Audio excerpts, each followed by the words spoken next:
Tuesday, the 7th of November, and we have done a bit. It's been a long time since an update. We're starting to make the place a little more homely. Tomatoes are in. I think we've got 5 varieties this year. Can't see them. I've got some of the flowers still in, but they're in the corners. Passion fruit's doing really well. You can see some of the, what I think are flower buds here starting to form. May end up with a couple of passion fruit this year. We'll see how we go. I've got a lot of these just generic flowers in. Brussels sprouts are getting smashed by cabbage worms, so I'm going to have to hit them with some BT spray. I need a bunch more of these tomato stake frames, probably another 30, so that's $8 a piece. That's not cheap. I've harvested all the Swedes, most of the cabbage. We've harvested all of the cauliflower, and the borage has been pulled out as well. Still got some carrots on the go. Garlic, we've harvested a tiny amount of garlic just to see how it was looking. It's probably going to be ready to harvest next week, week after, in that kind of range, somewhere in there. We'll see how we go. Some of the heads we've pulled up are good, some of the heads we've pulled up are bad. We have replanted down there and down there. We've replanted the passion fruits that got smashed by frost. The figs got growth on it again. Probably not going to get the massive crop this year because of the heavy pruning last year, but we'll see. We'll see. Some of the smaller branches are already producing figs. They're about fig size. They just have to go through a long ripening process. The other one too is we've got one there, one there, one there, kiwi fruit. So that'll be fun, or Chinese gooseberry, whichever you prefer. The plum has actually got plums on it, so we'll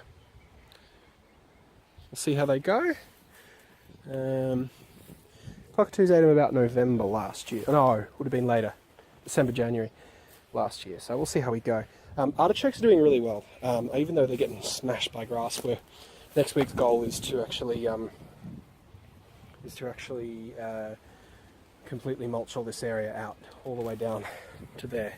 So the mulch is going to come up here, join up with this bit here that's done, and this bit needs cleaning out as well, and then come back down. But you can see the artichokes doing really well. Yeah, they're a handful in size. They've got spines in the outer leaves.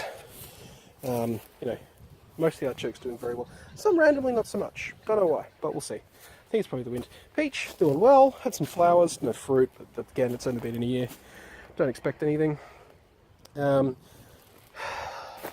Washington navel orange, it's just not growing. It's got some kind of deficiency. Probably going to fertilize and water and see what happens. Yeah, we'll see.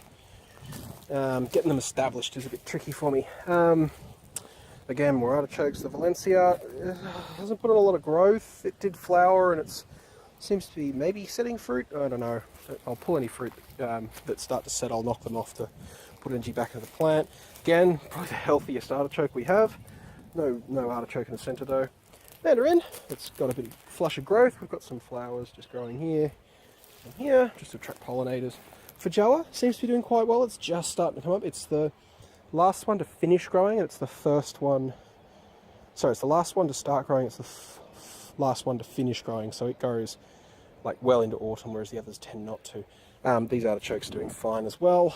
Potatoes are one of our success stories. So this is the no-dig potato method. So we've got essentially cardboard, and above that potatoes, and then, you know, various levels of mulch and fertilizer and all sorts of stuff. And they're in the flowering stage at the moment, so that means we're once those flowers are finished and the leaves die back down, we're going to have potatoes. If I get less than 100 kilos out of this bed, I would be genuinely surprised.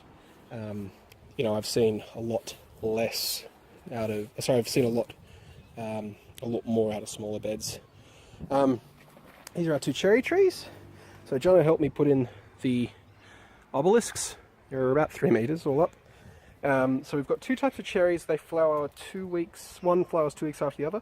We have a solitary cherry growing just there. So we might even get a cherry this year. We'll see.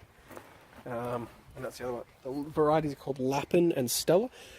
These two obelisks here are actually an espalier frame, but the wires aren't up yet. We don't need them, so gives you an idea of the size. That's a, you know, I fit inside that shed just.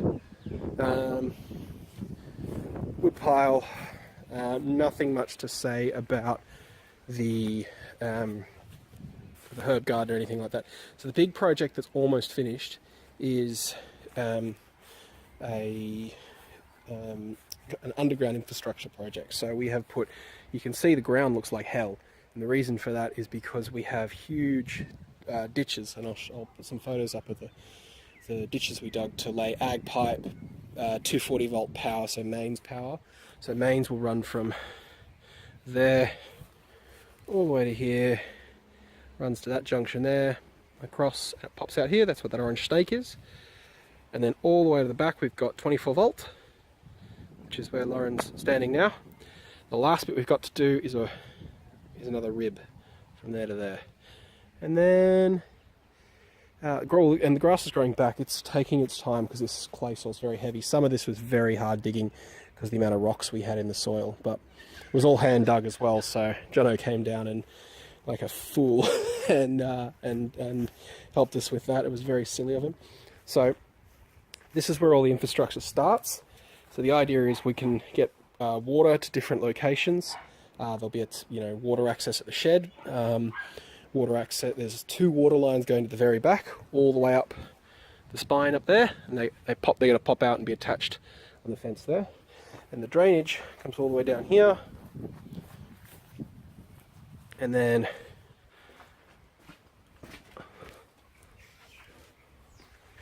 into this pit that we've laid. So there's a pump there. So this will pump.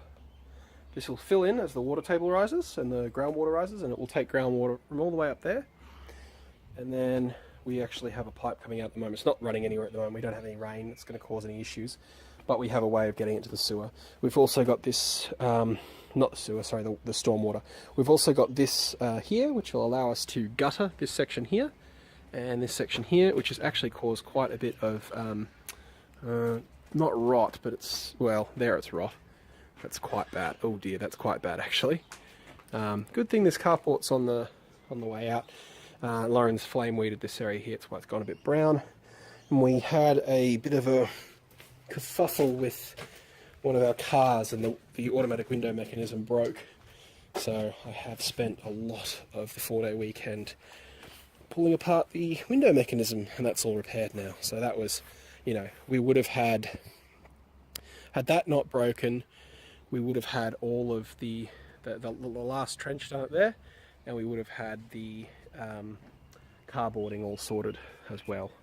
We've also got to lay little concrete pads here, and probably up there as well to bring the facilities up out of the ground safely. So next week we're going to try, it'll be a big weekend as well, but it'll be concrete pad, 3 little concrete pads. They won't take too long, but all the prep, the pours are pretty good with the quick stuff, the quick set cement. So, but it'll probably take us an hour and a half each, I reckon. We've also got one more vine to be planted, which is a kiwi berry, and I'm keeping some eye out for some trees. That graft on there's nothing really to show, it's just slowly going brown from the tip down. That graft's not doing so crash hot. Citrus is, I think it needs more water, so I think we need to go over the automatic watering system and make sure that is all in good condition and start using it again. One of the things we've also run down this main spine here is cables. So we've got multi-core cables. So the idea is from this location here, we can actually set it up so that we can run solenoids at various locations. So we get the water and the solenoids from the back, and we can then control different zones of watering. So at the moment, the water comes up here, down, pops down there, and goes along the ground here.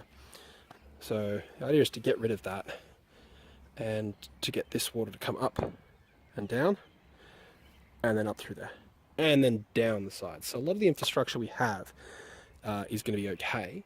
We're just going to have to essentially reroute some of it The other thing too is, because the way we're going to do it, we'll end up with taps at the back there. And that doesn't sound, we're going to end up with a tap here, and probably a wash basin, and a tap here. And that doesn't sound like a big deal, but when you're trying to lug around a really, really, really long hose, it's kind of nice. Or if you want to set up a sprinkler, you don't have to leave your big hose out, so it's kind of nice. We've also done a little bit of work in the front yard, not a lot of big stuff, mostly just tidying it up. I don't think we've planted anything in the front yard, just tidying it up. We've had some absolutely stellar tulips. I'll put some photos of them up. So yeah, that's where we're still umming and ahhing about how to do that project. I might put up my thoughts on that at some point in another video. But yeah, otherwise, that's pretty much everything. Yeah, we've been eating vegetables from the garden for probably on and off for about 3 or 4 months now. Swedes, carrots, leeks. We had our first leek last night. All of the cabbages, except for those 3 that are left that weren't very well developed because they were shaded out by the others. They've been all turned into sauerkraut. So yeah, looking forward to it. All right, that's us done. Oh, we've also finished the trellis. It's done. It's part of the, I'm going to fix Lauren's car. She didn't not let me buy some power tools, including an impact driver. So I think it took probably an hour and a half to 2 hours for Jono and I to do to there or there. And I did the rest of it in about 20-25 minutes. Because of the impact driver, it was just made it a one-man job. All right, otherwise, all good. All right, see ya, bye.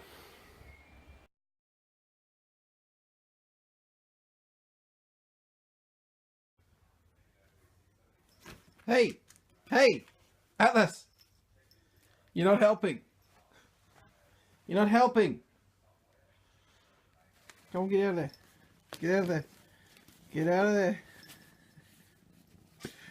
Come on.